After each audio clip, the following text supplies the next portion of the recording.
Salam. Bugünkü 9-cu siniflər üçün buraxılış imtahanında istifadə olunan bəzi test tapşırıqlarına baxacağıq. 33-cü suala baxırıq. Ələyim sözündə bitişdirici samit işləndiyi nəzərə alınsa, hansı fikirlər doğru olacaq? Açar sözümüz bitişdirici samitin işlənməsi şərtidir və bu şərt daxilində biz doğru cavabları seçməliyik. Ələyim sözün iki mənada işlədə bilərik. Mənim ələyim. Belə deyəndə bu ələk ismindən gedir söhbət və sözün tərkibi əl sözün kökü, ə leksik, y leksik, im qrammatik şəkilçi olacaq. Buradakı y bitişdirici deyil. Sözün ələk sözünün sonundakı k samitinin y samitinə keçməsidir. Ona görə bu sözdə artıq bitişdirici yoxdur və söz nitq hissəsi kimi isimdir.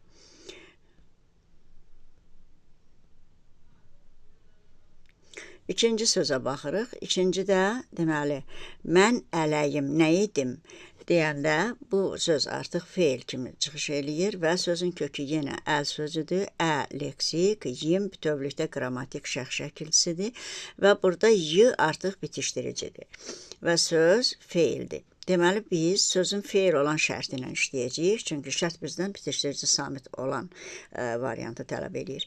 Suallara baxırıq. İki leksik, bir qrammatik şəkilçi var, bir deyir. Bir, deməli, baxırıq ki, iki leksik şəkilçi isimdə var, feildə yox. Ona görə bir səhvdir və bir səhv olduğuna görə artıq bir olan variant kənarlaşacaq. Bir olan variantlar A, B və D kənarlaşır. Qalan variantımız E və C, 4-5 hər ikisində doğru cavabdır. Seçim olacaq 2 və 3 arasında. İkinci suala baxırıq. İkinci sualda deyir ki, əvvəlində mənim əvəzliyi işlənə bilər. Feilin əvvəlində, əmr şəklinin əvvəlində heç vaxt bu işlənə bilməz və biz görürük ki, mənim isimdə işlənib. Ona görə 2 səhv cavabdır deyə artıq 2 olan variantlar da atılacaq. E variantında 2 var, 2 kənarlaşır və yeganə seçimimiz qalır C variantı. Deməli, düzgün cavab C variantıdır. C-də 3 təsriflənən feildə əmr şəklidir, düzdür, mən əliyim. 4 birinci şəxsin təkindədir, bəli, mən əliyim, son şəxs onu birinci şəxsə aiddir və 5 feili xəbərin ifadə vasitəsi ola bilər. Bəli, şəkillər cümlədən ancaq feili xəbər olur, ona görə bu da düz cavabdır. Deməli, düzgün cavab C variantı.